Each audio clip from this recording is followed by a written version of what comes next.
A Werewolf Shifter Romance, written by Amelia Hart. Chapter 1, Shadows and Ash.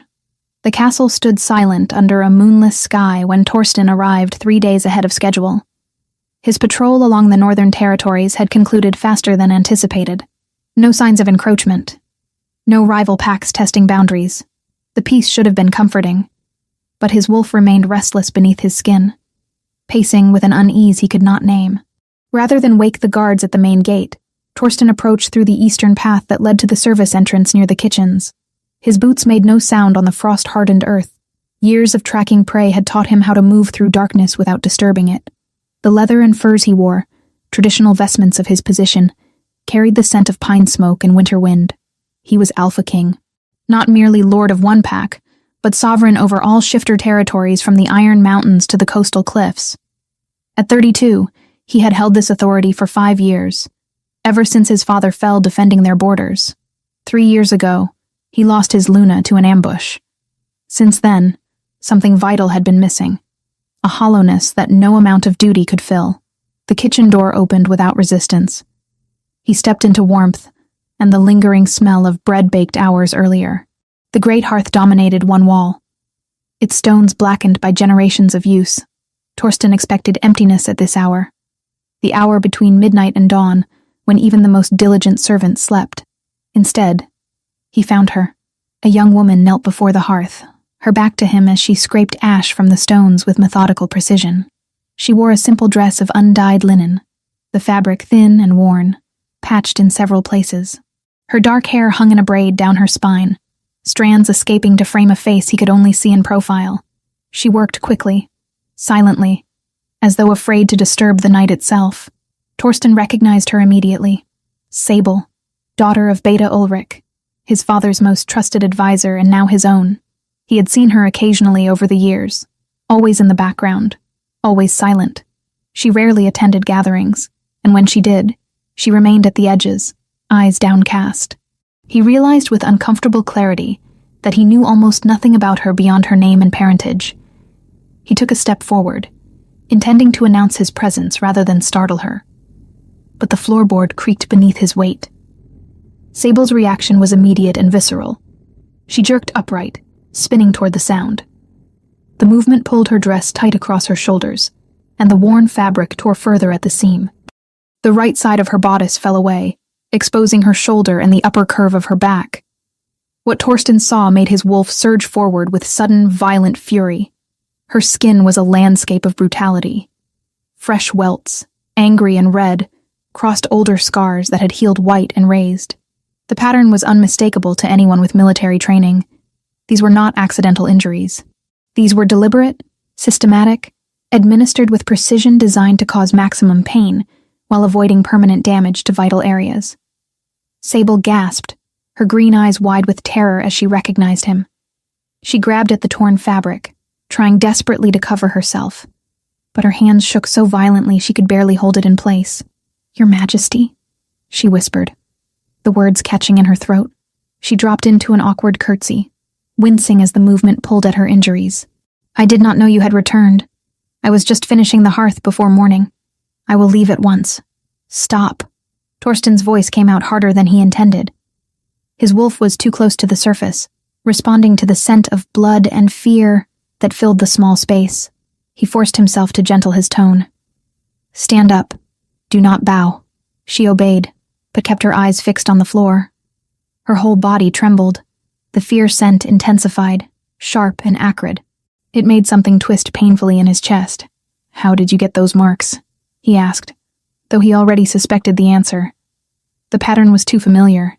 He had seen it before on soldiers being disciplined for severe infractions. "I fell," Sable said quickly. Too quickly. "Yesterday I fell down the stairs carrying water. It was clumsy of me. Look at me." She flinched at the command but raised her eyes. In the dim firelight, he could see they were a striking green, the color of new leaves in spring. They were also filled with such profound terror that it made his breath catch. This was not the fear of someone caught doing something wrong. This was the fear of someone who expected violence. "Those marks were not made by falling," Torsten said carefully. He kept his distance, sensing that if he moved closer she might bolt. "Those are whip marks. from a training lash specifically, the kind used in the practice yards for soldiers who break formation. Her lips pressed together. She said nothing, but her hands twisted in the torn fabric of her dress until her knuckles went white. Who did this to you? No one, Your Majesty. I told you. I fell. Sable. He made her name a gentle question rather than a demand. I can see at least 24 scars on your back. And those are only the ones visible. Some of them are years old. You did not get those from falling. Tears gathered in her eyes, but she blinked them back with fierce determination. Please, she whispered. Please, I must return home before dawn. If I am late, there will be consequences. The careful phrasing told him everything. Consequences. Not from neglecting her duties, but from someone who monitored her movements. Someone who would punish tardiness. Torsten's hands curled into fists at his sides. His wolf snarled inside his mind, demanding to know who had done this, demanding blood and retribution. He forced the rage down, knowing it would only terrify her further. Turn around, he said quietly. Let me see your back. Your Majesty, please.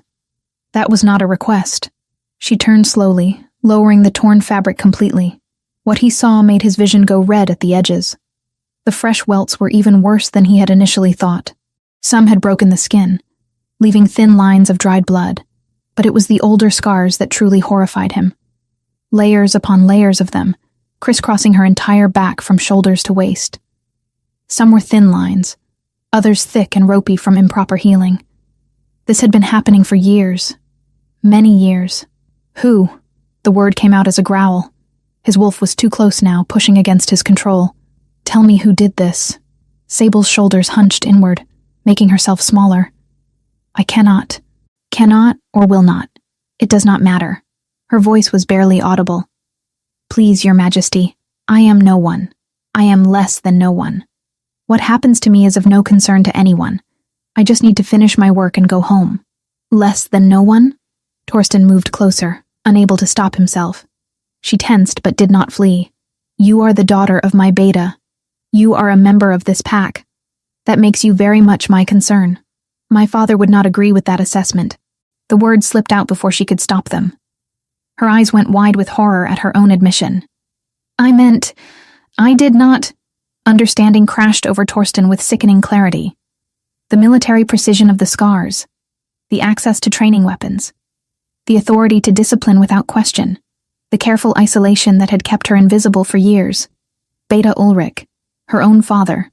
Show me your arms, he said, his voice deadly calm. Your Majesty. Now. She pulled up her sleeves with shaking hands. More scars. Burns from hot metal on her forearms. Bruises in various stages of healing circling her wrists where she had been restrained. The wolf inside Torsten howled for release. He wanted to shift, to hunt, to tear apart whoever had done this. But the girl in front of him was already terrified. If he lost control now, he would only make it worse. You will not return home tonight, he said with absolute finality. There are servant quarters here in the castle. You will sleep there. I cannot. Panic edged into her voice. There will be...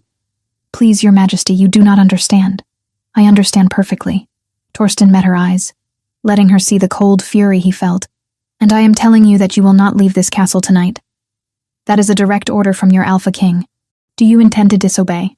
She stared at him, trapped between two sources of authority and clearly expecting punishment regardless of which she chose. Finally, she whispered, No, Your Majesty. Good. He moved to the door and called out. A guard appeared within moments, looking surprised to see the king. Escort this woman to the eastern servant quarters. Give her a room with a lock on the inside. She is not to leave, and no one is to disturb her. Post a guard if necessary. The guard glanced at Sable with curiosity, but had the sense not to ask questions. Yes, Your Majesty. Sable looked at Torsten one more time. There was no gratitude in her expression, only exhaustion and resignation. She expected this protection to be temporary. She expected to eventually pay for this night of safety. As the guard led her away, Torsten stood alone in the kitchen. The smell of her blood still hung in the air, mixing with old fear and newer desperation. His wolf circled restlessly, unsatisfied with merely removing her from immediate danger. It wanted more. It wanted justice. It wanted to understand why his wolf cared so much about someone he barely knew. He ran a hand through his dark hair, feeling the weight of his beard against his palm. 3 years since Astrid's death, and he had felt nothing.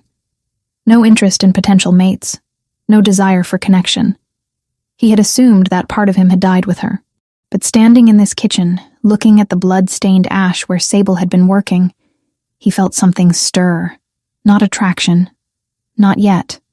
Something more fundamental. A bone-deep certainty that she was important.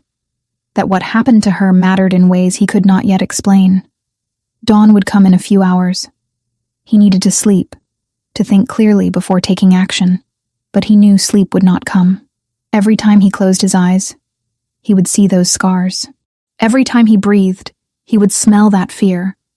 His beta, Ulrich, who had served his father for decades, who had pledged loyalty to Torsten himself, who sat in council meetings and made decisions about pack law and justice. That same man went home and systematically brutalized his own daughter. How many others knew? How many had seen and said nothing? How long had she been invisible, suffering in silence while the rest of them went about their duties? Torsten walked to where she had been kneeling. Her cleaning cloth lay abandoned on the stones, stained with ash and blood where her wounds had seeped through her dress. He picked it up, the fabric rough against his palm. Tomorrow, he would begin asking questions. Tomorrow, he would start unraveling the truth.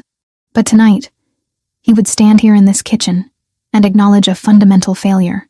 He was Alpha King. He was supposed to protect his people, and he had not even known one of them needed protecting. His wolf growled low and furious. And for once, Torsten agreed completely. Someone would answer for this. Someone would pay. But first, he needed to understand. And then he needed to make sure Sable never went back to that house again. Chapter 2. Hidden Truths. Torsten did not sleep that night. He stood on the battlements watching the eastern sky gradually lighten from black to deep blue to pale gray. Somewhere in the servant quarters below, Sable was either sleeping or lying awake, probably wondering what fresh hell this intervention would bring her. He suspected the latter. People who lived with constant fear did not rest easily. When dawn finally broke across the mountains, he descended to the great hall. Servants were already moving through the corridors, preparing for the day. He watched them with new eyes, wondering how many other invisible sufferers moved among them, how many secrets these stone walls contained. He positioned himself where he could observe the kitchen entrance without being obvious. He needed to see her routine, to understand the scope of what had been hidden in plain sight. Sable appeared shortly after sunrise. She wore a different dress, equally worn and patched, and moved with careful precision that suggested every motion caused pain. She kept her head down as she entered the kitchen, disappearing from his view. He gave her a few minutes, then followed. The kitchen bustled with morning activity. 3 other servants prepared breakfast for the castle's inhabitants, their chatter falling silent when Torsten entered. Sable stood at the far counter, scrubbing vegetables with single-minded focus. She had not looked up when he entered, though her shoulders had tensed slightly. She knew he was there. "Continue your work," Torsten told the others, his tone making it clear this was not a social visit. They obeyed, though he caught nervous glances passing between them. He spent the next hour simply observing. Sable worked without pause, moving from one task to another. When the head cook distributed morning bread to the staff, she took none. When someone asked if she wanted ale, she shook her head silently. She ate nothing, drank nothing, spoke to no one. When one of the male servants passed close behind her carrying firewood, she flinched so violently she nearly dropped the pot she was holding. The man did not even seem to notice, but Torsten noticed. His wolf noticed. Over the following days, he continued his observation while maintaining his regular duties. Council meetings felt interminable when he knew Sable was somewhere in the castle working herself to exhaustion. He found excuses to walk past the kitchens, the laundry, the storerooms where she labored. A pattern emerged. She arrived before dawn and left after dark. She never ate proper meals, only scraps if anything at all. Her movements were those of someone accustomed to making themselves invisible, to taking up as little space as possible. And every single time a man came near her, even in passing, her entire body went rigid with anticipation of violence. On the 3rd day, Torsten sought out the castle's oldest servants. He found Berta in the weaving room, a woman who had served his grandfather. "Tell me about Ulrich's daughter," he said without preamble. Berta's weathered face creased with discomfort. Sable? She is a quiet girl, Your Majesty. Hard worker. How long has she worked in the kitchens? 8 years, perhaps. Since she was 16. And before that, she lived in her father's house. Rarely saw her at all after her mother passed. When did her mother die? 15 years ago. Childbirth. The babe did not survive either. Berta's fingers stilled on her loom. Ulrich took it hard. Changed him, some said. Changed him how? Became stricter. More focused on honor and discipline. Said the pack had grown too soft. She hesitated. Your Majesty, if I may ask, why these questions about the girl? Answer mine first. Did anyone ever see marks on her? Injuries? Berta's silence was answer enough. You saw, Torsten said flatly, and said nothing. It was not our place. She whispered. Ulrich is Beta. He has authority over his own household. And the girl never complained, never asked for help. What were we to do? Torsten left without responding because he did not trust himself to speak. His wolf raged against the injustice of it. Not just Ulrich's abuse, but the collective failure of everyone who had seen and chosen convenience over compassion. He went to the records room next, pulling dusty volumes that chronicled pack ceremonies and official proceedings. It took him most of the afternoon, but he finally found what he was looking for. 8 years ago, a ceremony of maturity. All young shifters underwent their first formal transformation before the pack at age 16, proving their ability to control the change. It was tradition, celebration, a rite of passage. Sable's entry was brief and clinical. Transformation incomplete. Subject experienced partial shift only, accompanied by severe distress. Ceremony concluded early. Beta Ulrich requests authority to provide private instruction and discipline at home to correct deficiency. The Alpha King at the time, Torsten's father, had granted the request. His signature marked the bottom of the page. Torsten sat back, a sick feeling settling in his stomach. His father had been a good man, a strong leader, but he had trusted Ulrich implicitly, never questioning what discipline might entail. And when Torsten inherited the crown 3 years later, grieving and overwhelmed, he had never thought to review such old cases. Incomplete transformation was not unheard of. Some shifters took longer to develop full control, but it was not shameful, not something requiring isolation and punishment, unless someone wanted an excuse for isolation and punishment. He kept reading. There were no further entries about Sable. It was as if she had ceased to exist as a person after that ceremony, becoming only a kitchen servant whose name appeared occasionally on duty rosters. On the 5th day since their encounter, Torsten decided he had gathered enough information. He sent a message to Sable through the head cook, requesting her presence in his private study. Not a throne room summons, which would attract attention. A private meeting. She appeared at the appointed hour, escorted by a guard who then withdrew. She stood just inside the doorway, eyes fixed on the floor, hands clasped in front of her. She looked even thinner than she had 5 days ago. He doubted she had eaten more than scraps. Sit, Torsten said, gesturing to a chair near the fire. When she did not move, he added more gently, Please. This is not an interrogation. She sat on the very edge of the chair, perched as if ready to flee at any moment. Her green eyes darted around the room, taking in exits and potential threats before settling back on the floor. Torsten had prepared food. Simple fare that would not intimidate. Bread, cheese, dried fruit, a pitcher of water. He placed it on the table beside her chair. Eat, he said. I am not hungry, Your Majesty. That was not a question about your appetite. Eat. Her hands trembled as she reached for the bread. She took a small piece, barely a mouthful, and ate it with deliberate slowness, as if she had forgotten how to eat proper food, or as if she expected it to be taken away at any moment. More, Torsten ordered. She obeyed, taking larger pieces. He watched her eat half the bread and some cheese before she finally seemed to relax slightly. Color returned to her pale cheeks. Her hands stopped shaking quite so badly. I need you to tell me about your father, Torsten said once she had finished. The fear scent spiked immediately. Your Majesty, I cannot. Yes, you can. And you will. He kept his voice firm, but not harsh. I have already seen your scars. I have already spoken to others in the castle. I know your father has been hurting you for years. What I need to understand is why. Sable's jaw clenched. For a long moment, he thought she would refuse. Then, in a voice barely above a whisper, she began to speak. My mother died giving birth to my brother 15 years ago. The baby died too. It was my fault. How was it your fault? You were 9 years old. My father says I tired her out. I was difficult as a child, always asking questions, always wanting to train with the warriors. I exhausted her. When she became pregnant again, she was already weak. Sable's fingers twisted in her lap. My father loved her very much. After she died, he said he would make me strong where she was weak, disciplined where I was wild. He started hitting you then? At 9 years old? Not hitting. Training. To make me better. To make me worthy of my mother's sacrifice.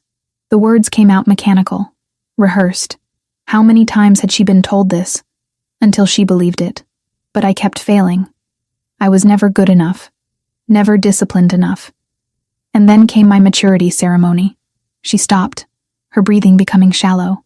Tell me about the ceremony, Torsten prompted. I was 16. All my training should have prepared me for my first transformation, but the night before my father gave me tea. He said it would calm my nerves. I drank it. Her voice cracked. When the ceremony began, I could not shift. I tried, but it was like something was blocking me. The pain was terrible, but nothing happened. Partial change only. Claws and teeth, but no true form. The pack watched me fail. They watched me scream and writhe on the ground, unable to complete what every other shifter does naturally. Your father gave you something that blocked the transformation. She looked up at him sharply, genuine surprise crossing her face. How did you... I read the records, and I have seen enough sabotage to recognize it. Torsten leaned forward. He drugged you deliberately, Sable. He made you fail on purpose.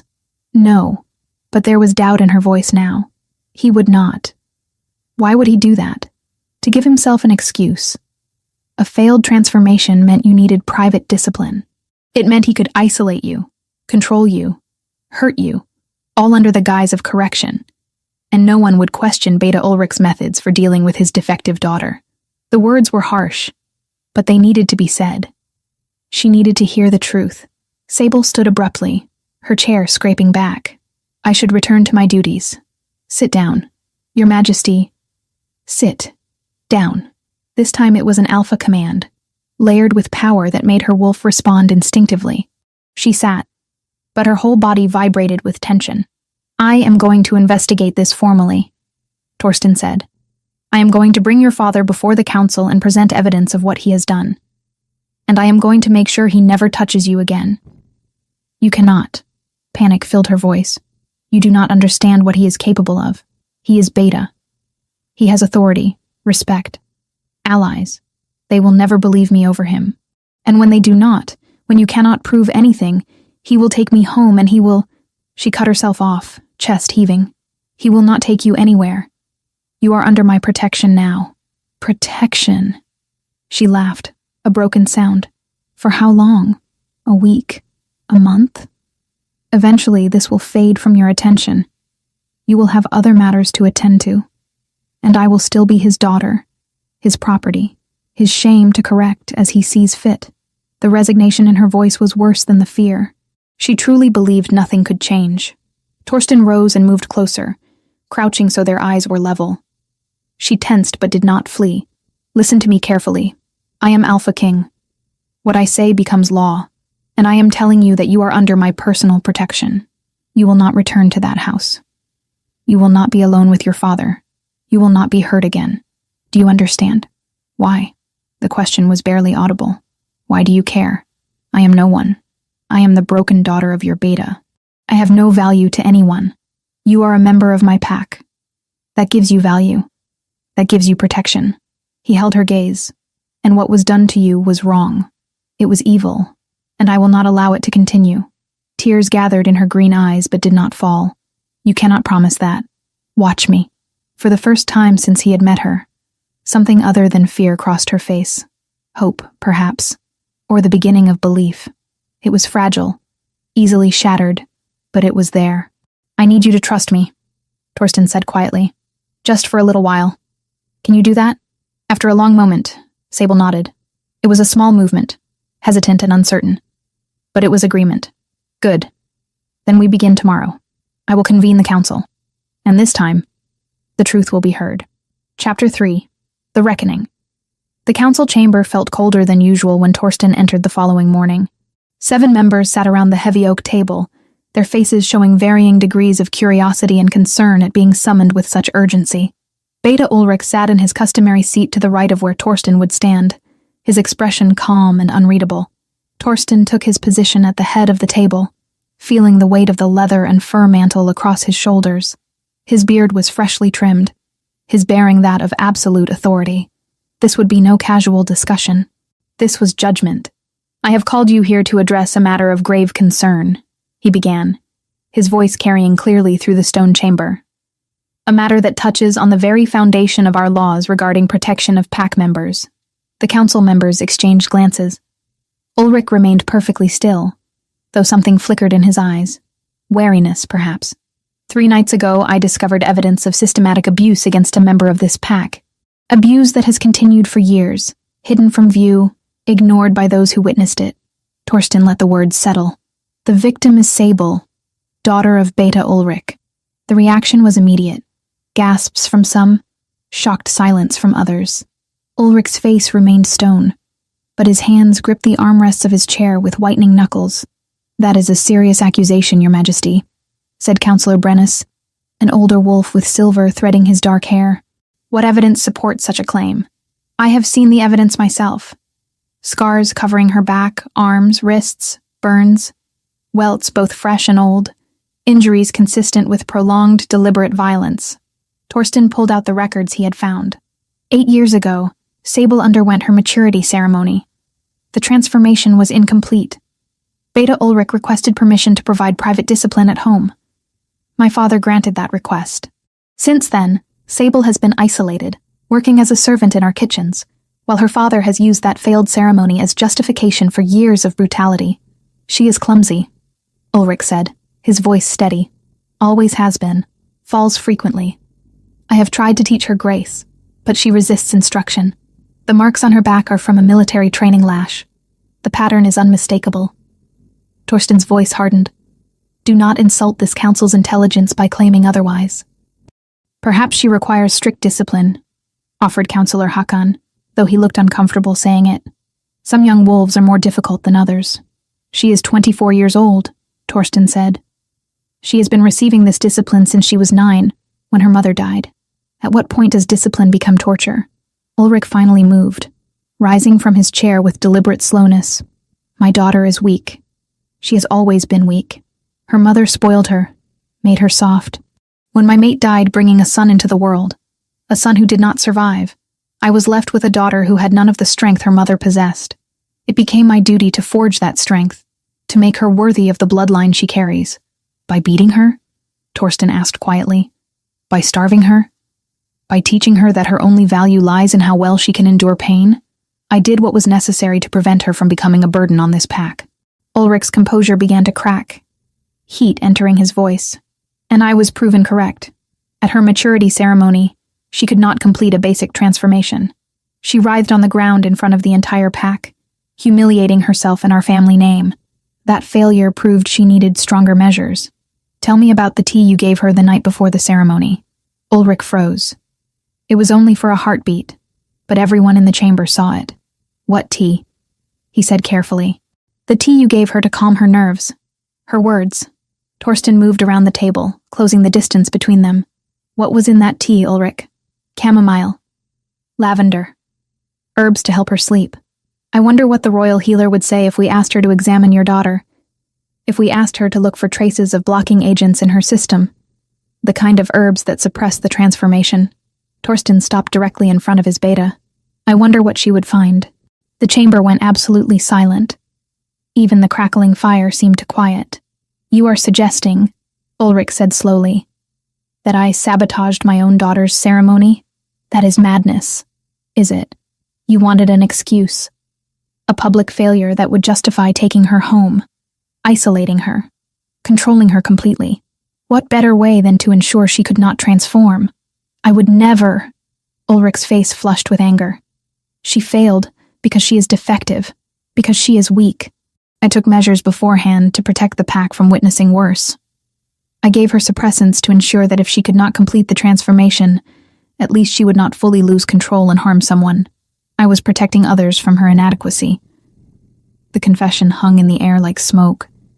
Torsten felt his wolf surge forward, barely restrained. You admit it then. You drugged her deliberately. You ensured she would fail so you could justify what came after. Ulrich seemed to realize what he had said. He looked around the table, seeing the horror on the faces of his fellow council members. I acted in the interest of the pack. A defective Omega is a danger. I contained that danger. That is my right as Beta and as her father. Your right? Torsten's voice dropped to a deadly calm. You have no right to torture a member of this pack. Omega or not, she is under pack protection. She has been since birth, and you violated that protection for 8 years, while I and my father failed to see it. Brennus cleared his throat. Your Majesty, if I may, I witnessed the ceremony 8 years ago. I remember thinking at the time that the girl seemed unusually disoriented, but I attributed it to nerves. He looked at Ulrich with something approaching disgust. If what you say is true, Beta Ulrich, if you deliberately caused her failure, that is a violation of pack law. Sabotaging a maturity ceremony is grounds for removal of rank. I did what needed to be done, Ulrich insisted, but his voice had lost its steadiness. She dishonored our bloodline by existing. Her birth killed my mate and my son. Every day she drew breath was an insult to their memory. I tried to make her strong enough to deserve survival. I tried to forge her into something useful, but she remained weak, defiant, ungrateful for the attention I gave her. Attention. Torsten repeated the word as if tasting poison. You call years of beatings attention? I call it necessary correction for an Omega who could not even manage a basic transformation. Because you prevented it. The shout echoed off the stone walls. Torsten's wolf was so close now, his eyes flashing amber.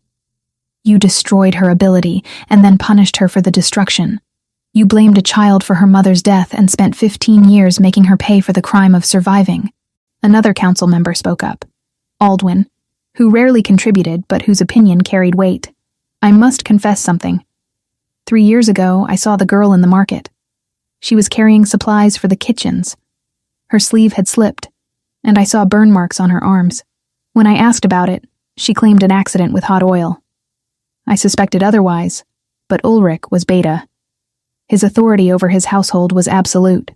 I told myself it was not my place to interfere. I too saw signs, admitted Hakan quietly. She flinched whenever men came near her. I thought perhaps she was simply timid by nature. You all saw, Torsten said, looking at each of them in turn. You all suspected. And you all chose to do nothing because it was easier than confronting a man in power. Uncomfortable silence met his accusation. They could not deny it. I will not make that mistake. Torsten turned back to Ulrich. Effective immediately, you are removed from your position as Beta. You are stripped of all advisory roles and council privileges. You will be confined to the castle prison while a formal sentence is determined. You cannot do this. Ulrich's composure finally shattered. I have served this pack for 30 years. I served your father loyally through wars and famine. I have bled for our people. And you would cast me aside for disciplining my own daughter? You tortured her. I tried to make her strong. You broke her. Torsten's voice cracked like a whip. You took a child and you systematically destroyed her until she believed she deserved the pain, until she believed she was worthless, until she could not even eat a meal without permission. She is worthless. Ulrich spat. She killed my mate. She dishonored our name. Every day I looked at her and saw my failure to produce a worthy heir. I did what any father would do when faced with such disappointment. No. Torsten's voice went deadly quiet. Any father would have loved her, would have helped her grow, would have protected her. You are no father. You are a coward who beat a child because you could not face your own grief. Ulrich lunged forward, rage overtaking reason. Guards appeared from the doorway instantly, seizing him before he could reach the Alpha King. He struggled against their grip, his face contorted with fury. You have grown weak, Ulrich snarled as they dragged him back. Ever since Astrid died, You have been weak. You let emotion cloud your judgment. You see a pretty face with sad eyes, and you forget your duty to the pack. She has bewitched you somehow. Turned you against your own people. This is not about justice. This is about you trying to fill the hole your dead mate left behind. The words struck deep, but Torsten did not flinch. Take him to the cells. Post guards. No visitors. As the guards hauled Ulrich toward the door, the former Beta turned back one last time. This is not over. You will regret choosing her over me. The pack will never accept a broken Omega as anything more than what she is.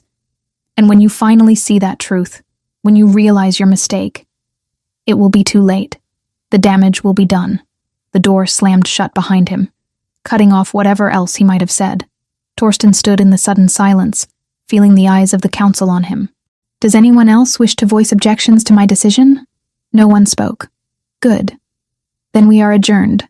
He left the chamber without waiting for formal dismissal, his mind already racing ahead. Ulrich was contained, but Sable did not know that yet. She would have heard that the council was convened, would be waiting in terror for the outcome. He found her exactly where he expected to, in the kitchens, scrubbing the same pot over and over with mechanical precision. Her hands were raw from the hot water and harsh soap. She did not look up when he entered, but her shoulders tensed. Come with me, Torsten said gently. She set down the pot and followed without question, without looking at anyone else in the kitchen.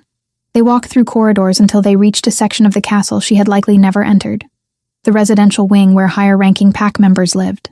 These will be your quarters, he said, opening a door to a modest but comfortable room. You have a lock on the inside.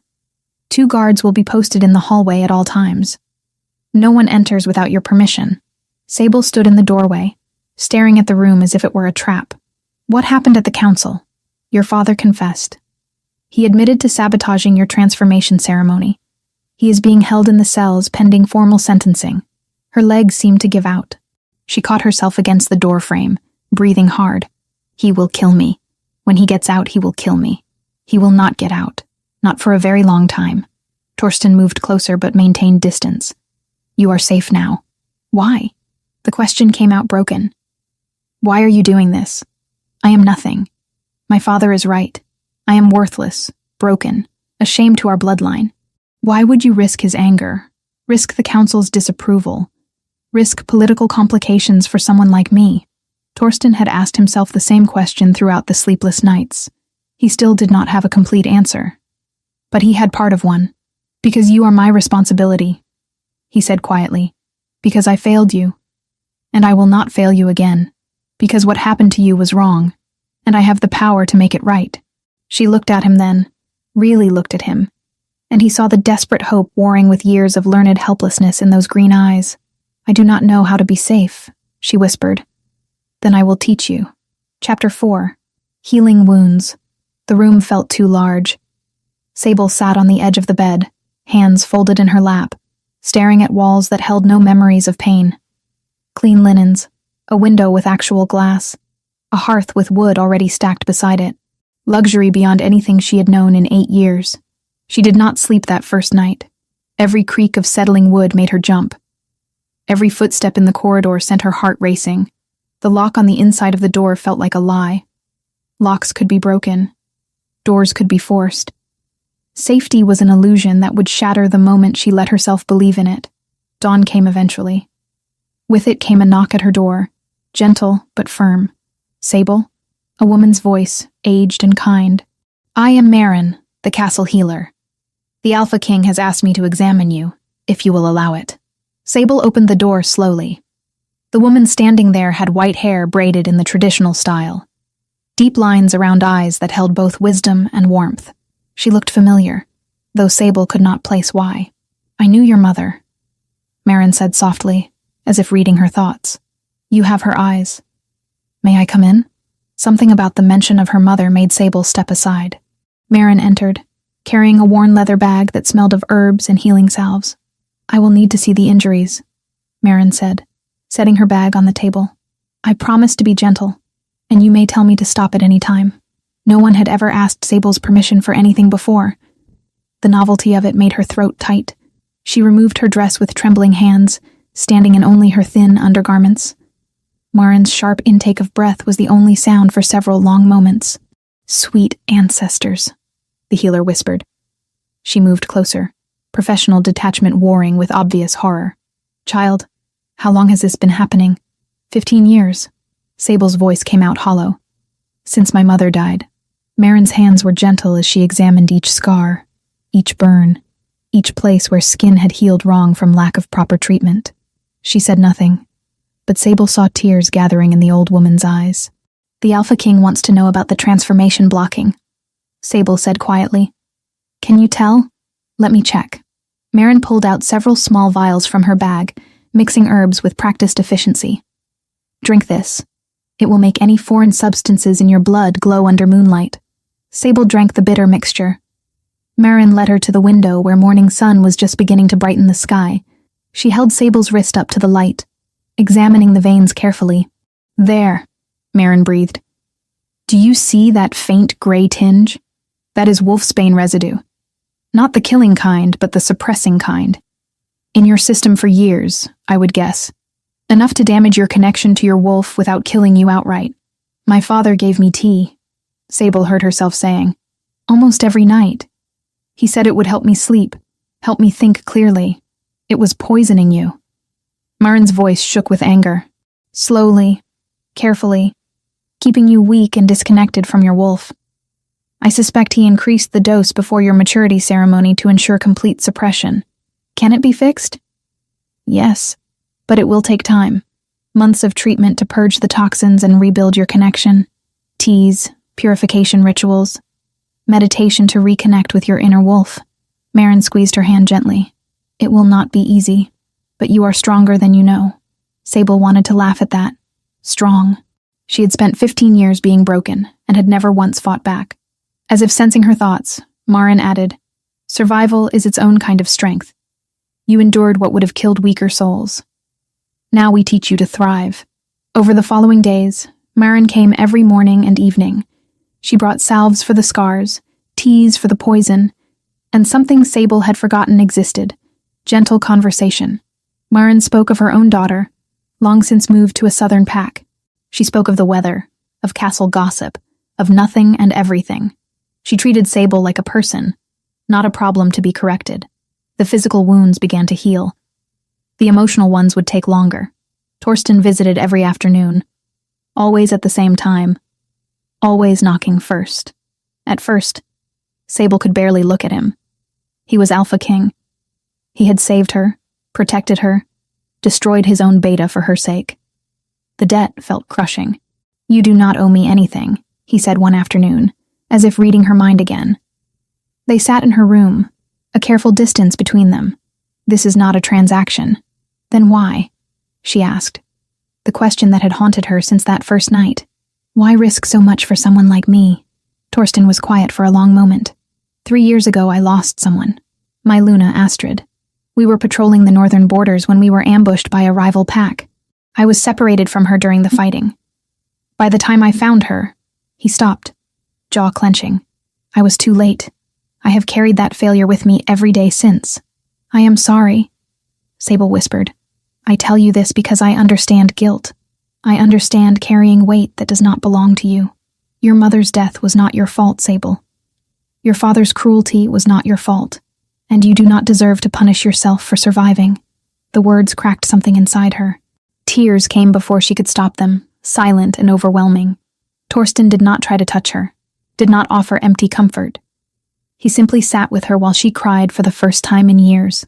After that, their conversations came easier. He told her about the burden of leadership, about the loneliness of sitting in council chambers making decisions that affected thousands of lives. She told him about the isolation of the kitchens, about making herself invisible, about the strange comfort that came from knowing exactly what each day would bring, even if that certainty involved pain.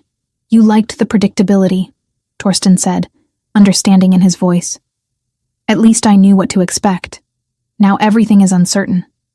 I do not know how to exist without rules telling me when to work, when to eat, when to sleep, when to hurt." She looked at her hands. "Is that pathetic? No. It is honest." 3 weeks passed. Then a month. The teas Marin prepared gradually shifted in composition as the wolfsbane purged from Sable's system. The scars on her back faded from angry red to pale pink. She started eating regular meals without prompting. Small victories that felt monumental. One afternoon, Torsten arrived with a proposal. "I want to start training you," he said. "Basic defense. How to protect yourself if you are ever in danger again." Sable's immediate response was fear. "I cannot fight. Everyone can fight. You have simply never been taught how." He stood, offering his hand. "Come. Just simple movements today. I promise not to push too hard." She took his hand, surprised by the warmth of it. He led her to a private training yard behind the castle, away from curious eyes. It was empty, except for practice weapons and training dummies. "Show me your stance," Torsten said. Sable had no idea what that meant. She stood there awkwardly, arms at her sides. "Like this." He moved behind her, gently adjusting her posture. His hands on her shoulders were careful, giving her every opportunity to pull away. Feet shoulder-width apart, knees slightly bent. Center your weight. They spent an hour on just that. Standing properly, moving without telegraphing intention, breathing through discomfort. It was exhausting in a way that had nothing to do with physical exertion. Every instinct screamed at her to make herself smaller, to hide, to submit. Learning to take up space felt like rebellion. "Better," Torsten said as the sun began to set. "Tomorrow we will work on blocks. Tomorrow." The promise of it felt dangerous and thrilling at once. That night, Sable dreamed of running through forests, not in fear, but in freedom. She woke gasping, the phantom sensation of wind in her fur still vivid. Her wolf, distant and weak, but there. Still there. The next morning, Marin examined her with obvious satisfaction. The connection is rebuilding. Slowly, but steadily. In another month or two, we might attempt a partial transformation, just to test your control. Hope was a fragile thing. Sable held it carefully, afraid to squeeze too tight. 2 months after the council meeting, formal judgment was passed on Ulrich. Sable was not required to attend, but Torsten offered her the choice. "He cannot hurt you anymore," Torsten said. "But if you want to see him face consequences, you have that right." She went. Not because she wanted to, but because some part of her needed to see it end. The council chamber was full. Ulrich stood in the center, hands bound, flanked by guards. He looked older than she remembered, smaller somehow. When his eyes found hers in the crowd, she saw hatred so pure it felt like a physical blow. "Beta Ulrich." Torsten's voice rang with absolute authority. "You have been found guilty of systematic abuse, of sabotaging a sacred ceremony, of violating pack law and basic decency. The council has voted. You are hereby stripped of all rank and titles. You are exiled from these lands for 5 years. You will be escorted to the eastern mountains at dawn and left there. If you return before your sentence is complete, you will be executed. Do you understand?" "I understand that you are a fool," Ulrich said, his voice carrying across the chamber. "That girl has bewitched you. She has always been manipulative, always playing the victim, and you have fallen for it completely. When you realize your mistake, when she shows her true nature, remember that I warned you." "Take him away," Torsten ordered. As the guards moved forward, Ulrich turned to look at Sable one last time. "You destroyed everything. Your mother, your brother, my honor, my position. I hope you are satisfied with the ruin you have wrought. You are a curse on our bloodline, and you will always be broken." The words struck deep, but Sable did not look away. She met her father's gaze, and held it until he was forcibly turned around and marched from the chamber. Her hands were shaking. She clasped them together tightly, willing them to be still. Torsten appeared beside her, not touching but present, a wall between her and the lingering poison of those final words. "He is wrong," Torsten said quietly. About all of it. Sable wanted to believe him. She was trying to learn how. That evening, she returned to her quarters to find Marin waiting with a small package. "What is this?" Sable asked. "Open it." Inside was a training tunic and leather breeches, sized for her. Simple but well made. Clothing meant for movement, for strength, for someone who intended to fight. The Alpha King commissioned them, Maren said with a smile. He said you would need proper attire for training, that kitchen dresses were not appropriate for a warrior. A warrior. The word felt absurd and wonderful at once. Sable held the clothing against her chest, feeling something warm and unfamiliar bloom beneath her ribs. Not happiness, not yet, but maybe the beginning of it. Chapter 5. Growing connection. In the weeks that followed Ulrich's exile, the castle's rhythm shifted in small but undeniable ways. What had once been a backdrop for Sable's survival slowly began to resemble a place where a future might exist. 3 months passed since Ulrich's exile, and the castle transformed from a place of silent suffering into something resembling sanctuary. Sable woke each morning without the immediate terror that had once defined her existence. The lock on her door remained unused most nights now, though its presence still comforted her. Marin's treatments showed undeniable progress. The wolfsbane had been systematically purged from Sable's system through carefully measured teas and purification rituals that left her exhausted but cleaner somehow, as if poison had seeped from her very bones. The scars on her back faded from angry red to pale silver, still present but no longer screaming their history to anyone who looked. "You are healing remarkably well," Marin said one morning as she examined Sable's arms. "The connection to your wolf is strengthening. I can feel it when I check your pulse. The rhythm is changing, becoming more synchronized with your inner nature. When can I try to shift?" Sable asked, the question both eager and terrified. "Soon. Another few weeks to be certain. Rushing it could damage the bond permanently." Maren squeezed her hand gently. "Patience, child. You have already come so far." Torsten had become a constant presence in her new life, arriving each afternoon at the same hour with the reliability of sunrise. They no longer met in her quarters, where everything felt weighted with formality. Instead, they walked the castle grounds, spoke in the library, or sat in the gardens when weather permitted. Their conversations had evolved beyond trauma and recovery into something more substantial. Torsten spoke of the burdens of leadership, the impossible choices that kept him awake at night, the weight of knowing that every decision affected hundreds of lives. Sable listened and found herself offering perspectives he had not considered, seeing problems from angles his advisors missed. "You would make a good counselor," he said one afternoon as they walked along the eastern wall. "You see connections others overlook." "I spent years watching people," Sable replied. "When you are invisible, you notice things." The cook favors her left side because her hip pains her. The head guard drinks more when his son writes from the southern territories. The younger servants gossip about which warriors are gentle and which are cruel. Small details that reveal larger truths. Torsten studied her with an expression she could not quite read. "I have been thinking. When you are ready, I would like to begin training you properly. Not just recovery, but actual combat skills." "Why?" The question came automatically. Defensive. "Because you should know how to protect yourself. Because strength is not just physical, but mental. Because I think you would excel at it." He paused. "And because I want you to never feel helpless again." Something warm and dangerous bloomed in Sable's chest at those words. She pushed it down carefully. Gratitude was not the same as affection. Protection was not the same as care. She needed to remember that. But when Torsten looked at her with those gray eyes that held both sadness and determination, remembering became difficult.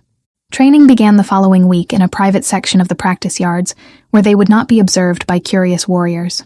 Torsten started with basics, stance and movement, how to read an opponent's intentions through body language. "You already know this instinctively," he told her during their first session. "You have been reading threats your entire life. We are simply giving you tools to respond." He was right. Sable discovered that years of anticipating her father's moods had taught her to recognize aggression in its earliest stages. When Torsten moved to strike during a drill, she knew his intention before his arm fully extended. Her body responded with blocks she had not consciously learned, muscle memory built from survival. "Good," Torsten said after she successfully deflected a series of attacks. "You are faster than you think." They trained for an hour each morning before the castle fully woke. Sable found herself looking forward to those sessions with an anticipation that felt dangerous. It was not just the training, though she genuinely enjoyed learning to fight. It was Torsten himself, the careful way he corrected her form, the pride in his voice when she mastered a new technique, the occasional brush of his hand against hers that sent electricity through her skin. She was developing feelings for him, The realization arrived one morning as she watched him demonstrate a complicated maneuver, his movements fluid and controlled. This was not gratitude or simple attraction. This was deeper, more complicated, terrifying in its intensity. Sable tried to suppress it. He was Alpha King. She was the broken daughter of a disgraced beta. Whatever kindness he showed her came from duty, and perhaps pity, nothing more. But then she would catch him watching her with an expression that suggested his thoughts had strayed somewhere improper, and hope would flare treacherously in her chest. One morning, during an intense sparring session, Sable felt something shift inside her. Power surged through her limbs, stronger than anything she had experienced. Her vision sharpened. Sense exploded in intensity. When she looked down at her hands, golden claws had emerged, sharp and deadly. Torsten stopped mid-movement, his eyes widening. "Sable, look at yourself." She stared at her transformed hands, at the fur rippling along her forearms, at the strength evident in muscles that had not existed weeks ago. It was only partial transformation, not the full wolf form she craved, but it was real. Undeniable proof that her wolf still lived. The emotion overwhelmed her. Joy and relief and disbelief crashed together. Without thinking, she threw herself at Torsten, wrapping her arms around him in an embrace fueled by pure gratitude and triumph. He caught her easily, his arms coming up to steady her. For a moment they stood like that, her face pressed against his chest, his heart beating steadily beneath her ear. The world narrowed to that single point of contact. Then awareness returned. Sable pulled back, horrified at her own boldness. "I am sorry. I should not have—" "Do not apologize." Torsten's voice was rough. His hands remained on her shoulders, thumb tracing the edge of her collarbone through the fabric of her training tunic. "You have nothing to be sorry for." The air between them felt charged, heavy with words neither dared speak. Sable's transformed hands slowly returned to normal as her wolf settled. Satisfied with having made its presence known, Torsten released her and stepped back, though reluctance showed in every line of his body. "We should stop for today. That was significant progress. You need rest." But as Sable walked back to her quarters, she felt anything but tired. Energy hummed through her veins, equal parts wolf power and the lingering sensation of Torsten's arms around her. Maren confirmed later that afternoon that the partial transformation was excellent progress. In another month, perhaps 2, you will be ready to attempt full shift. The bond is rebuilding beautifully. That evening, Torsten did not come for their usual walk. Sable tried not to feel disappointed, tried not to analyze what the embrace might have meant. She was being foolish. He was probably occupied with important matters of state, not avoiding her because of one impulsive hug. But he did not come the next evening either, or the one after that. On the 4th day, ambassadors arrived at the castle, their banners marking them as representatives from the southern territories. Sable heard about it from kitchen gossip, how they brought proposals and gifts, how they had been received with full ceremony in the Great Hall. She should not have felt jealous when she learned one of the ambassadors was Alpha Halvard's daughter, the beautiful and accomplished Ingrid. She should not have cared when servants whispered about marriage alliances and strategic benefits, but she did care. Desperately. Painfully. With an intensity that revealed just how deeply her feelings for Torsten had grown. The ambassador stayed for 3 days. During that time, Sable saw Torsten only once, passing in a corridor surrounded by advisors and guests. He met her eyes briefly, something conflicted in his expression, before being pulled away by council business. On the evening of the 3rd day, Maren found Sable in the library, pretending to read. "He is not interested in her," the healer said without preamble. "I do not know what you mean. Child, I may be old, but I am not blind. The southern girl is beautiful and accomplished, and would make an excellent political alliance. The council is pushing hard for the match." Maren sat beside her. But Torsten barely looks at her. He looks for you instead. Even when you are not in the room, he looks. That does not mean anything. It means everything. But he is afraid. Of what? Of taking advantage of you. Of confusing gratitude with genuine feeling. Of rushing you into something before you are ready. Maren's voice was gentle. He cares for you deeply, Sable. But he does not want to pressure you. So he holds back, probably suffering terribly while doing so. The words settled over Sable, warm and terrifying. "I do not know what to do." You do nothing until you are certain of your own heart, and when you are certain, you be honest. Life is too short for games, especially for those who have already lost so much time to suffering. The ambassadors departed the next morning. By afternoon, word spread that the Alpha King had politely declined the marriage proposal, offering instead a treaty of mutual trade and defense. The council, apparently, was not pleased. That evening, Torsten finally appeared at Sable's door. He looked exhausted, tension evident in the set of his shoulders. "Walk with me?" he asked. They walked in silence through corridors and out into the gardens where spring flowers had begun to bloom. The air smelled of rain and new growth. "I owe you an explanation," Torsten said finally, "for avoiding you these past days." "You do not owe me anything." "I do, though. You deserve honesty." He stopped walking, turning to face her fully. "When you embraced me after your transformation, I wanted nothing more than to hold you and not let go. That terrified me. You have been through unimaginable trauma.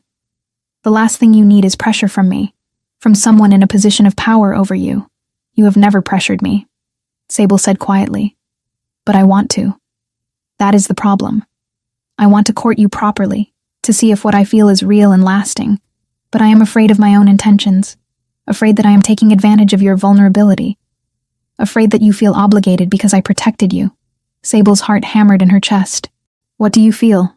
"Something I have not felt since Astrid died. Something that grows stronger every day. When I am in council meetings, I think about what you would advise. When I train, I wish you were there. When I sleep, I dream of—" He stopped himself.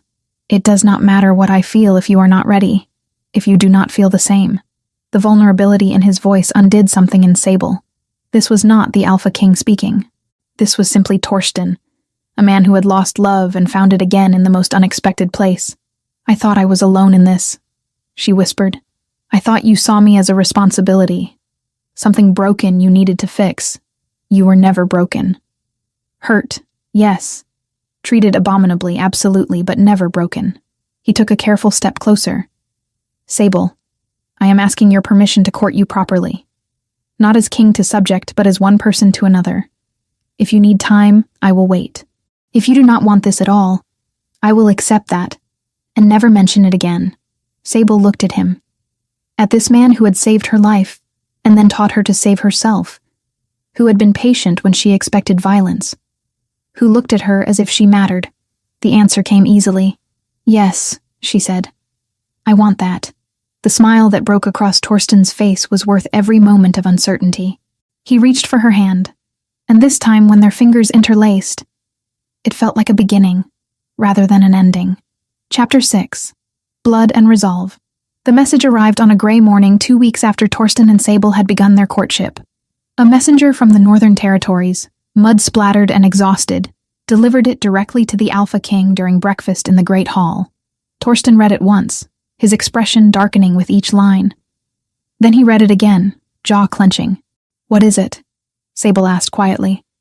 She sat beside him now at meals, a position that had caused some raised eyebrows among the council, but no outright objections. "Trouble. The kind I have been expecting for 3 years." He handed her the parchment. The message was brief and brutal. Alpha Ragnar of the Northern Pack demanded the fertile hunting territories along the border, lands that had belonged to Torsten's pack for generations. If the demand was not met within 2 weeks, Ragnar would consider it an act of hostility and respond accordingly. War, in everything but name. "This is the pack that killed Astrid," Torsten said, his voice low enough that only Sable could hear. "They have been testing our borders for years, waiting for a moment of weakness. They think now is that moment. Because of me," Sable realized. "Because you removed your beta, and the council is divided. They see instability. They see opportunity." Torsten stood, addressing the hall. "Council, war room. Now." The next hours blurred into strategic planning. Maps were spread across tables, marking patrol routes and defensive positions. Messengers were dispatched to allied packs requesting support. Warriors were called from outlying territories to reinforce the castle garrison. Sable watched from the edge of the room, technically present, but not participating. She listened as Torsten coordinated defense with the precision of someone who had fought and won battles before. The council deferred to his military judgment, even as they questioned his personal decisions. We should accept Ragnar's terms, Councillor Håkon suggested. The hunting grounds are rich, yes, but not worth pack lives. If we give him those lands, he will demand more next season, Torsten replied. Appeasement does not work with wolves like Ragnar. He respects only strength. Then we fight, said Brennus. But our forces are spread thin. We need every capable warrior. That evening, as Torsten prepared patrol strategies, Sable found him in his private study. Maps covered every surface, marked with positions and movements. I want to help, she said without preamble. Torsten looked up, exhaustion evident in the lines around his eyes. You are helping. Your presence here steadies me. That is not what I mean. I want to fight. I have been training. I can defend myself now. No. The word was absolute. Absolutely not. Why? Because I am not strong enough? Because I might fail?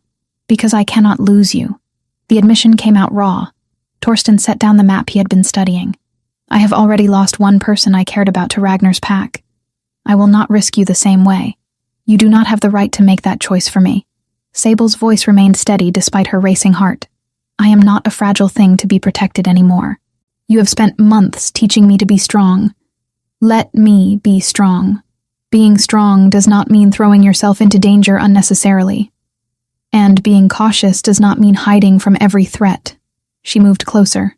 Torsten, I have spent my entire life being told what I cannot do, what I am not capable of. Please do not become another voice in that chorus. He stared at her, conflict written across his features. If something happened to you, then it would be my choice. My risk. You cannot protect me from everything. And trying to do so only makes me a prisoner again. A comfortable one, perhaps, but still caged. The argument went unresolved that night, but Sable saw the impact her words had. Torsten did not forbid her involvement again, though worry shadowed his every glance. 3 days later, scouts reported movement along the northern border. Not a full assault yet, but testing parties, probing for weaknesses. Torsten ordered increased patrols and moved warriors into position. Sable continued her training with renewed intensity.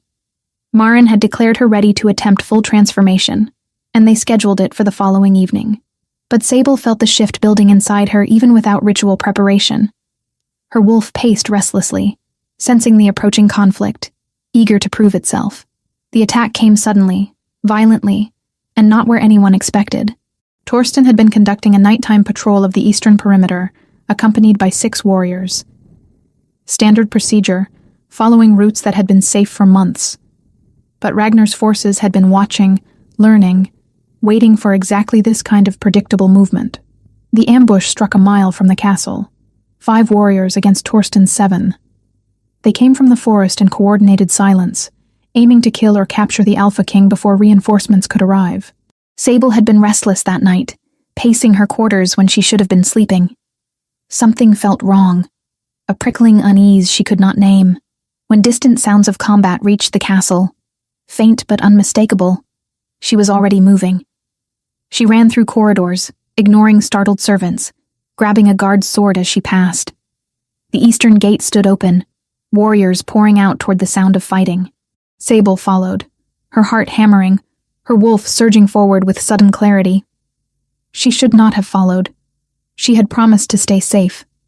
But the thought of Torsten facing Ragnar's warriors while she cowered behind stone walls was unbearable. The forest was dark, lit only by scattered moonlight through heavy clouds. Sable followed the sounds of snarling and the metallic scent of blood.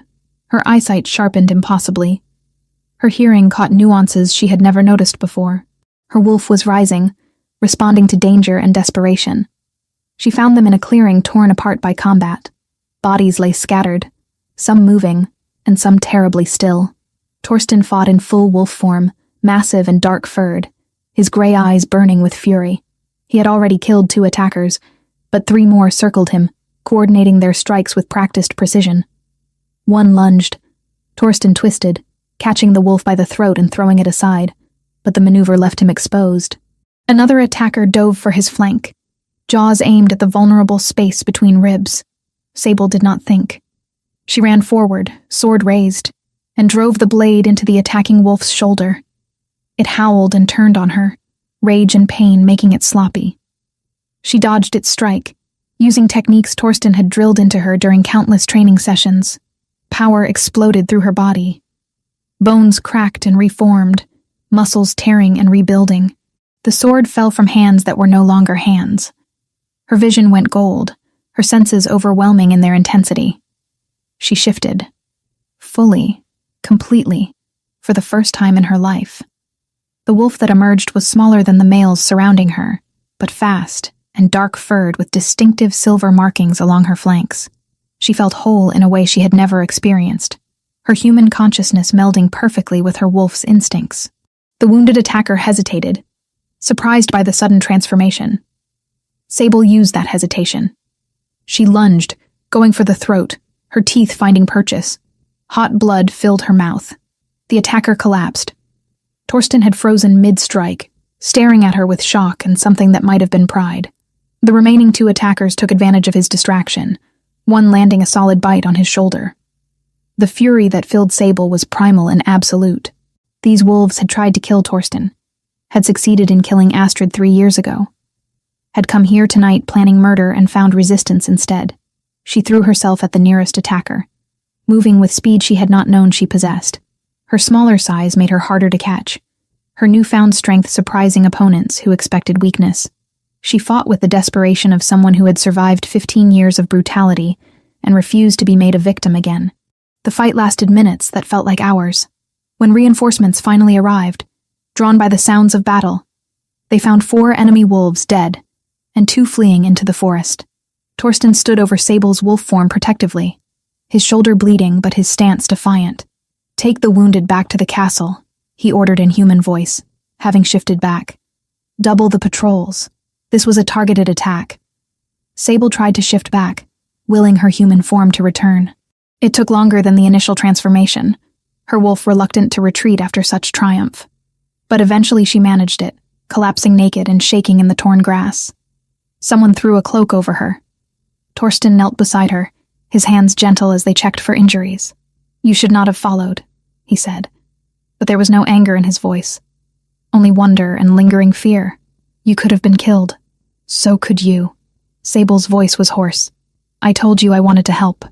Did you think I would stand aside and let you face them alone? You transformed. Fully. In the middle of combat."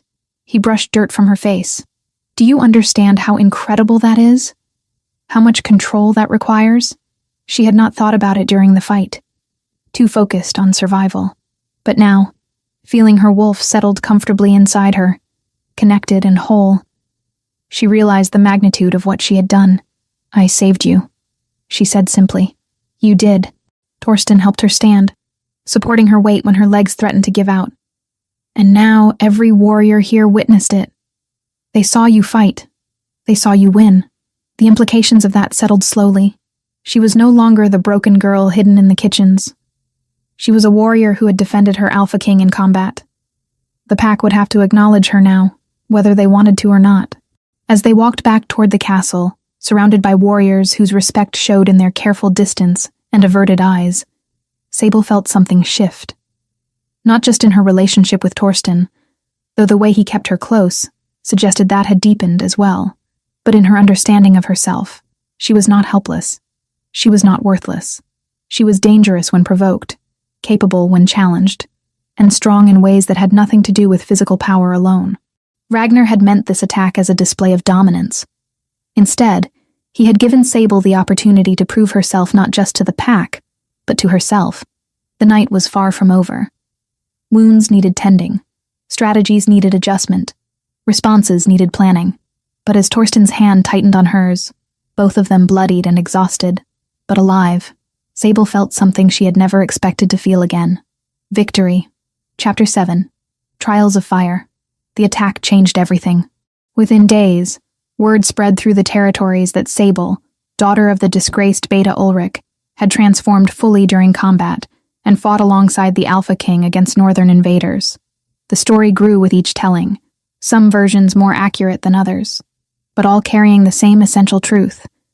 She was no longer invisible. Torsten wasted no time capitalizing on the shift in perception. 3 days after the ambush, he announced his formal intention to court Sable as a potential Luna. The declaration sent shockwaves through the council and the pack at large. "You cannot be serious," Councillor Hucken said during the emergency session convened immediately afterward. "She has only just learned to transform. She has no training in leadership, no diplomatic experience, no—" "She has courage," Torsten interrupted. "She has survived horrors that would have broken most wolves. She has proven herself in combat, and she has my trust. That should be sufficient. The pack will never accept her," another councillor argued. "Her father was exiled in disgrace. Her bloodline is tainted by his actions. Then the pack will learn to see beyond bloodline and judge her by her own merit." Torsten's voice carried absolute authority. "I am not asking permission. I am informing you of my decision. However, I acknowledge the concerns raised. Therefore, Sable will undergo the traditional trials of privation required for any potential Luna." The chamber fell silent. The trials were ancient tradition, rarely invoked in modern times, because most Lunas came from established families, with proven leadership. 3 tests designed to evaluate fitness to lead: wisdom, strength, and heart. The trials have not been conducted in over 50 years, Brennis said carefully. "Are you certain this is necessary?" "I am certain it is fair. Sable will be judged by the same standards as any candidate. If she passes, no one can question her right to stand beside me." Sable learned of the trials later that evening when Torsten found her in the library. She had been researching pack law, trying to understand the position she now found herself occupying. 3 tests, Torsten explained, sitting beside her. "The first is wisdom, a trial of judgment and mediation. You will be presented with a genuine dispute and required to resolve it fairly. The second is strength, a physical challenge that proves your capability in combat or crisis. The third is heart, a test of character under pressure. What if I fail? Then we find another way. But Sable, I do not believe you will fail. Everything you have survived has prepared you for this. When do the trials begin?" "In 3 days. The council is arranging them now." He took her hand. "You do not have to do this. I can declare you Luna by right of my authority alone. The pack might resist, but they would eventually accept it." "No," Sable's voice was firm. "You said I would be judged by the same standards as anyone else. I want to earn this, not have it granted out of pity or political maneuvering. If I am to be Luna, the pack needs to believe I deserve it." Pride shone in Torsten's eyes. "Then we prepare. Tomorrow, we begin intensive training for the trials." The following days passed in focused preparation. Maren taught Sable about pack law and historical precedents for mediation. Torsten drilled her on combat techniques and crisis management. Brennis, surprisingly, offered advice on how to read political motivations behind seemingly simple disputes. "The wisdom trial will likely involve 2 parties with legitimate grievances," he explained. "Your task is not to make everyone happy, which is impossible, but to find a solution that serves the greater good while honoring tradition." The first trial commenced on a cold morning, with the entire council and dozens of pack members assembled in the Great Hall. Sable stood before them in formal attire, a simple but well-made dress in deep green that brought out her eyes. Torsten sat to the side, officially present as witness, but forbidden from interfering. 2 families were brought forward, both farmers whose lands bordered each other. They had been disputing hunting rights on a section of forest between their properties for 3 years. Previous attempts at mediation had failed, and tensions had escalated to the point of violence between the younger members. "State your positions," Sable said, her voice steady despite her racing heart. The first farmer, an older man named Gideon, argued that his family had hunted those woods for generations, long before the neighboring family had even arrived in the territory. Tradition granted him the rights. The second farmer, a woman named Petra, countered that the forest was technically unclaimed land, open to anyone who worked hard enough to track game there. Her family needed the meat as much as Gideon's did, and denying them access based solely on who arrived first was unjust. Both had valid arguments. Both had supporters in the assembled crowd. Sable could feel the weight of judgment pressing down on her shoulders. She spent an hour questioning both parties, asking about herd sizes, family needs, hunting patterns, and seasonal variations. The council watched with expressions ranging from skepticism to curiosity. Finally, Sable made her decision. The forest will be shared, she announced, but not randomly. Gideon's family will have exclusive hunting rights during autumn and winter, when game is most plentiful and preservation techniques allow for storage. Petra's family will have exclusive rights during spring and summer, when fresh meat is needed but cannot be stored as easily. Both families will work together to maintain the forest, clearing paths and protecting it from poachers. Any disputes arising from this arrangement will be brought to the council immediately, rather than escalating to violence. Silence followed her pronouncement. Then Brennus nodded slowly. A compromise that honors tradition while acknowledging present need. Neither family gets everything they want, but both benefit. Well reasoned. Gideon looked unhappy, but grudgingly accepted. Petra seemed surprised, but pleased. The council members exchanged glances, some impressed, others still reserving judgment. The first trial is past, Torsten declared. The second trial came 2 days later, designed to test strength and capability under pressure. Sable expected combat or a test of physical prowess. Instead, she was presented with a different kind of crisis. A child had wandered into the forest and become lost. Search parties had been looking for hours without success. As the trial, Sable was required to lead a team to find and retrieve the child before nightfall, when temperatures would drop dangerously. She was given 6 warriors to command, all of whom had more experience than her. Some looked openly skeptical about following orders from someone so recently a kitchen servant. Sable pushed past her intimidation. Form a line, 20 paces between each person. We move east from the child's last known location, sweeping in a grid pattern. Anyone with tracking experience, point out signs. Everyone else, watch for disturbed undergrowth or fabric caught on branches.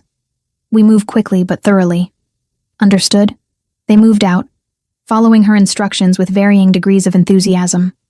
Sable used every sense available to her, letting her wolf's instincts guide her through the forest.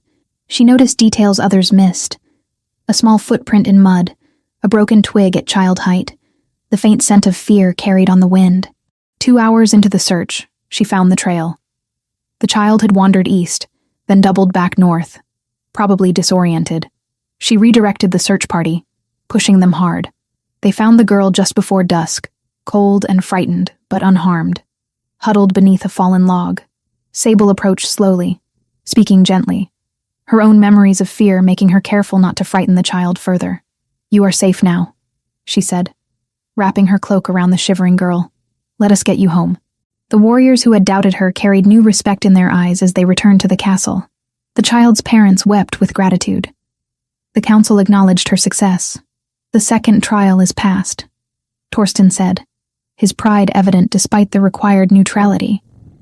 The third trial was scheduled for the following evening, during the full moon. The trial of heart, the most difficult to quantify and the most subjective in judgment.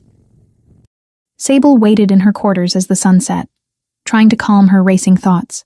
Marin had been unable to tell her what to expect. The trial varied depending on the candidate and the circumstances.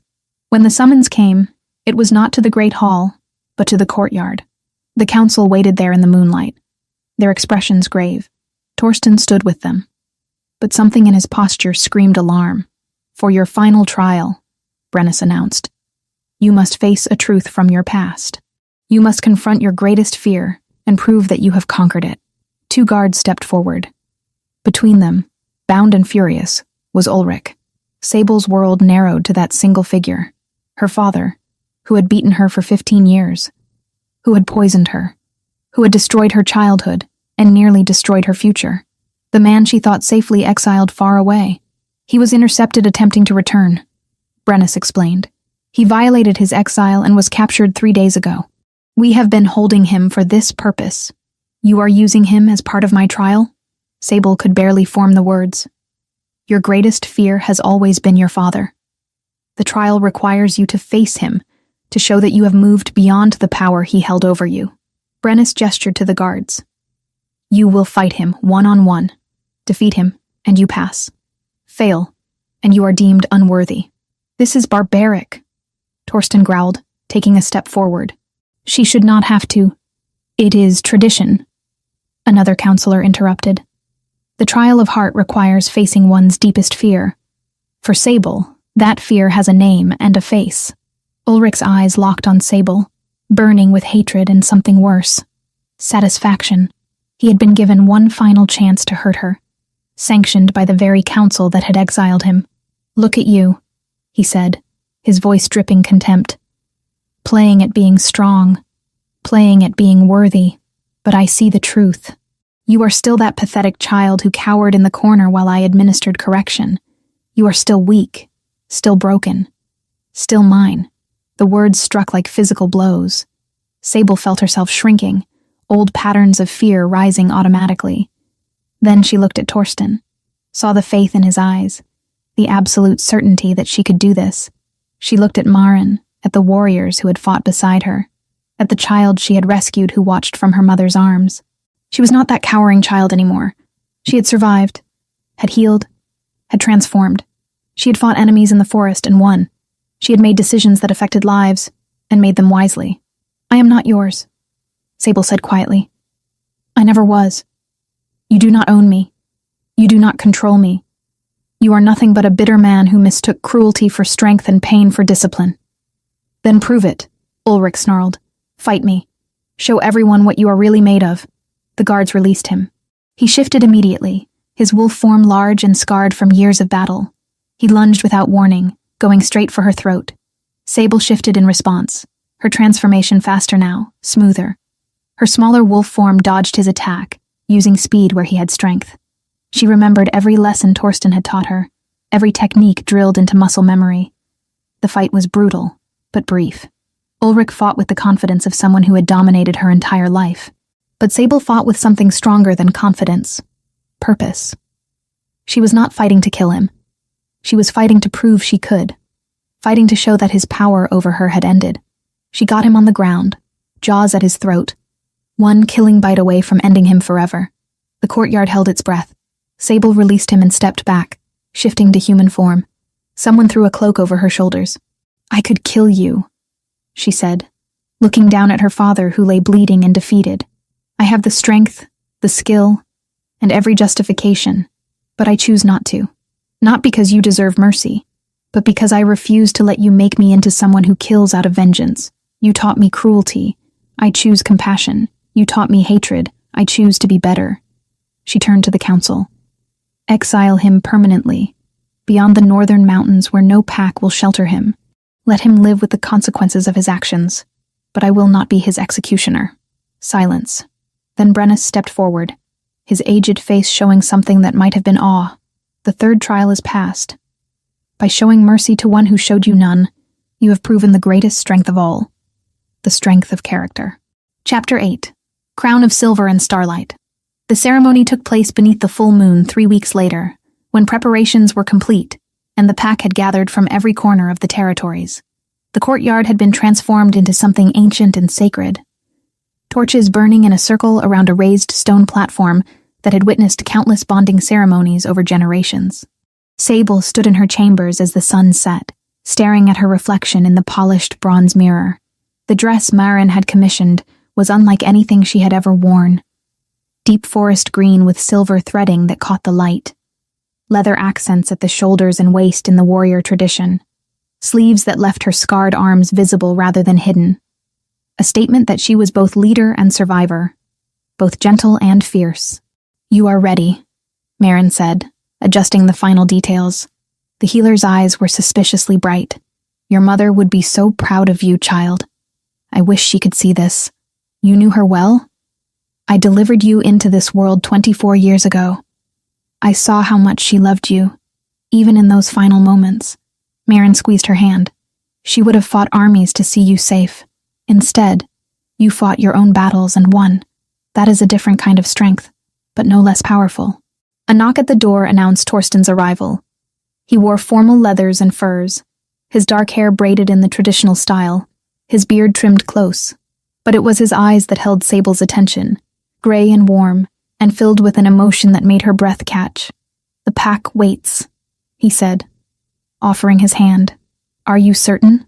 Once we begin the ritual, there is no going back. You will be bound to me, to this pack, to responsibilities that will demand everything you have." "I have never been more certain of anything." She took his hand, feeling the rightness of it settle into her bones. They walked together through corridors now familiar, past servants who bowed with genuine respect, past guards who offered nods of acknowledgement. The castle that had once represented her cage now felt like home. The courtyard fell silent as they emerged. Hundreds of pack members circled the platform, witnesses to the ancient ritual. The council stood nearest, even the skeptics now showing acceptance, if not warmth. Children perched on their parents' shoulders, eyes wide with wonder. Brennus stepped forward as officiant, his aged voice carrying clearly across the assembly. We gather tonight under the witness of the moon and stars to bind our Alpha King to his chosen Luna. The trials have been completed and passed. The pack has been consulted. Does anyone present contest this bonding? Silence answered. Not the hostile silence of rejection, but the accepting quiet of consensus. Then let us proceed. Brennus gestured for them to approach the platform.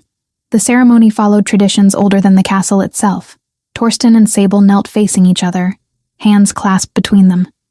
A ceremonial blade was presented, silver and ancient, used for this purpose for centuries. Blood calls to blood, Brennus intoned. Pack calls to pack. Two become one under the moon's blessing. The blade cut shallow lines across their palms. They pressed their bleeding hands together, their blood mingling as words of binding were spoken in the old tongue. Sable felt power surge through the connection, her wolf rising to meet Torsten's, recognizing and accepting the bond. Then came the marking. Torsten shifted partially, his canines lengthening. He leaned forward, his breath warm against her throat, and bit down gently over her pulse point, the claiming mark that would identify her as Luna, to every wolf who saw or scented her. Pain flared briefly, then transformed into something else entirely. Heat and connection and belonging. When he pulled back, his eyes had gone amber with his wolf's presence. Sable felt the mark settle into her skin, power thrumming through it. Her turn. She shifted partially, feeling her own canines extend, and marked him in return. His shoulder, just above his heart. She felt his sharp intake of breath, felt the bond solidify between them, unbreakable and absolute. When they separated, both breathing hard, Brennus raised his hands to the assembly. Behold your Alpha King and Luna, bound by blood and moon. Let any who would challenge this bonding speak now, or hold their peace forever. Still silence. But this time, someone began to howl, a long, ululating call of acceptance and celebration. Others joined, the sound building until the entire pack sang their approval into the night sky. Even those who had doubted, even those who had questioned. They all acknowledged the completion of the ritual. Sable's own wolf rose in response, and for the first time, she howled with her pack, not as an outsider or a victim, but as their Luna. The sound felt like freedom given voice. The formal ceremony concluded with the presentation of Luna marks. Marin stepped forward bearing ceremonial paint made from crushed silver leaves and blessed water. She drew traditional symbols across Sable's collarbones and down her arms, covering the old scars with new marks of power and authority. These signify your role as Luna, Marin explained, her voice thick with emotion. Protector of the vulnerable, voice of wisdom, heart of the pack. When the marks were complete, Torsten helped Sable stand. They turned to face the assembly together, his arm around her waist, her hand over his heart. My Luna, he said simply, and the pride in his voice echoed across the courtyard. The celebration that followed lasted until dawn. Food and drink flowed freely, music played, and pack members who had never spoken to Sable before approached with congratulations and offerings. Children brought her flowers. Warriors offered pledges of loyalty. Even the skeptical counselors bent their heads in respect. But amid the celebration, reality intruded. A messenger arrived near midnight with urgent news. Torsten read the dispatch, his expression hardening. What is it? Sable asked quietly. Ragnar. He has withdrawn his forces from our borders and sent a formal request for peace talks. The attack 3 weeks ago failed, and he has apparently decided that continued aggression is not in his interest. Torsten showed her the message. He offers a non-aggression treaty and trade agreements. Because you are strong, Sable realized. Because the pack is unified again. He sees no weakness to exploit. Partially. But also because word reached him about you. About your trials. About the bonding ceremony. About the pack's acceptance. Torsten's smile was grim. He remembers Astrid, how her loss weakened me. He expected the same vulnerability. Instead, he sees a Luna who fought beside her Alpha and earned her position through merit. It changes the calculation. Will you accept the treaty? That is not my decision alone anymore. What do you think, Luna? The title still felt strange, but Sable considered the question seriously. We accept, not because we fear him, but because peace serves the pack better than war. But we remain vigilant. Trust must be earned, not granted freely. Wise counsel. Torsten kissed her forehead. We will present it to the council tomorrow. Tonight we celebrate. Days later, when the treaty was formalized, and representatives from the southern territories had arrived to renegotiate the trade agreements they had previously offered, Sable found herself in the council chambers as a full participant, rather than an observer. Alpha Halvard himself attended, along with his daughter Ingrid. I will admit, Halvard said, studying Sable with frank appraisal, when Torsten declined my proposal for alliance through marriage, I was offended. Now I understand why. You have proven yourself beyond any political match could have accomplished.